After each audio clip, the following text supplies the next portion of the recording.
So if you're maybe being pressed against something, you don't have as much room to manoeuvre, obviously. So here you've got to be obviously careful in covering his hand here. You don't want that being pushed up into your throat or something. That's not going to be pleasant. I'm going to put a bit of a cover here.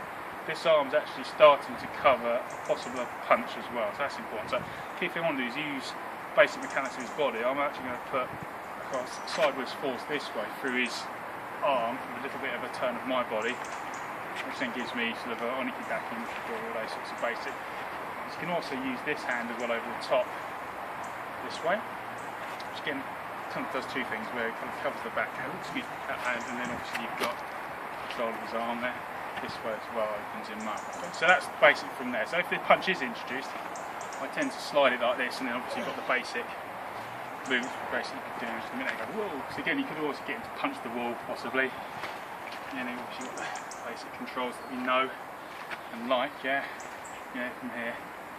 It's kind of, excuse me, all sort of stuff. But the key point is, you can receive on the inside, but it's a little bit dicey. You probably have to hit them and then guide it over the top anyhow. But we've got the hips, and then obviously you're kind of into this stuff as well.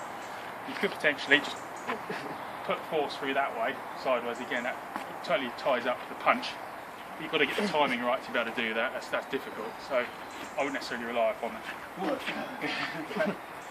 And obviously all this sort of stuff. There's a couple of ideas about working against a solid object where you can't move your feet. So go up, try.